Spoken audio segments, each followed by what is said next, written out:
Perkenalkan, nama saya Bagus Eka Narendra Surya dengan NIM 234110201056. Saya Bas Kurniadi dengan NIM 234110201058. Saya Gino Pardabasakti dengan NIM 234110201061. Saya Fatur Rahman dengan NIM 234110201062.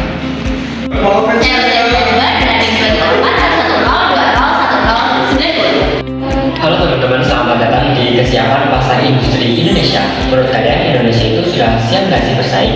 Mari kita bergerak bersama-sama.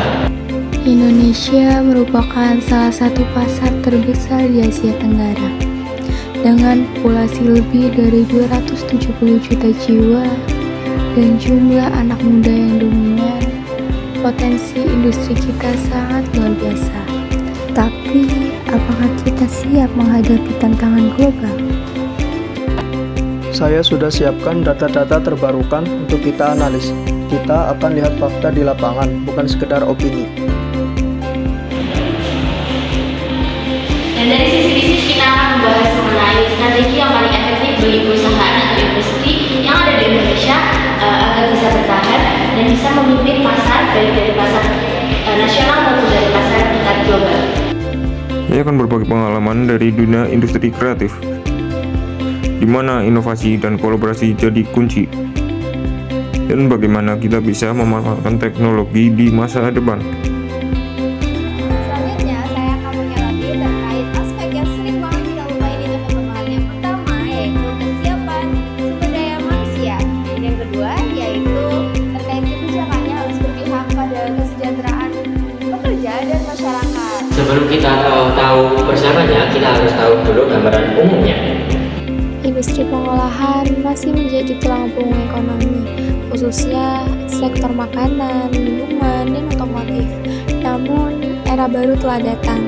Industri digital dan kreatif kini tumbuh pesat, menjadikan Indonesia bukan hanya pasar konsumsi, tapi juga pusat inovasi. Tentu, perekonomian di Indonesia terus tumbuh, dengan sektor industri manufaktur yang menjadi salah satu penyumbang terbesar PDB.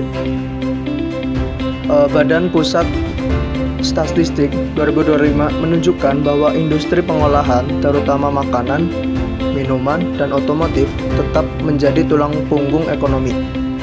Namun, sektor ekonomi digital dan industri kreatif juga tumbuh sangat pesat. Seperti yang kita tahu, pasar di Indonesia sangat luas dan potensial dengan jumlah penduduk yaitu sekitar 270 juta jiwa dan kelas menengahnya terus bertambah. Otomatis daya beli masyarakat juga tinggi. Inilah yang membuat Indonesia menjadi pasar yang menarik bagi investor lokal bahkan investor asing. Ada beberapa faktor yang mempengaruhinya. Kiranya apa aja ya faktornya? Selanjutnya, ada dua faktor yang mempengaruhi kesiapan kita. Faktor yang pertama yaitu kesiapan sumber daya manusia tersendiri, yang dimana program pelatihan itu harus fokus pada keterampilan seperti analis data dan kecerdasan buatan. Lalu ada faktor yang kedua yaitu faktor infrastruktur digital yang merata. Misalnya jaringan 5G di kota besar itu harus diikuti dengan pembangunan infrastruktur di daerah terpencil. Ketiga, ekosistem inovasi. Pemerintah dan swasta harus menciptakan lingkungan yang mendukung startup dan riset. Ini bisa berupa pendanaan, inkubator bisnis, atau kemitraan. Inovasi tidak bisa tumbuh sendirian. Selanjutnya yang keempat itu ada regulasi yang adaptif, di mana aturan pemerintah itu harus terus mengikuti perkembangan teknologi. Misalnya kayak fintech dan e-commerce itu harus terus diperbarui agar tidak menghambat inovasi. Dan yang kedua itu akses modal, di mana perusahaan terutama UMKM itu harus mendapatkan kemudahan untuk mendapatkan investasi maupun pinjaman. Yang ketiga, ada peluang pasar. Meskipun banyak tantangan, kita memiliki banyak peluang. Peluang besar terbentang di depan kita. Pasar domestik yang kuat, transformasi digital yang semakin cepat, potensi budaya yang melahirkan industri kreatif kelas dunia, hingga posisi strategis Indonesia dalam rantai pasok global. Semua ini bisa menjadi modal emas untuk membangun masa depan industri yang berdaya saing. Selanjutnya mengenai peluang kesiapan pasar yang ada di Indonesia. Peluang yang pertama yaitu potensi pasar domestik yang sangat besar, di mana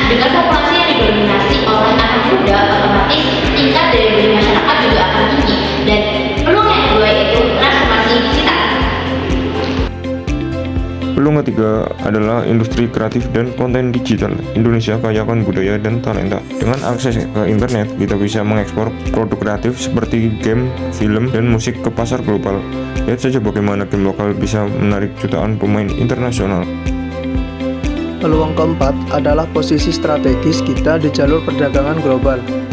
Dengan kebijakan hilirisasi industri yang kuat, kita bisa menjadi pemain kunci dalam rantai pasokan global, terutama di sektor energi terbarukan dan baterai kendaraan listrik.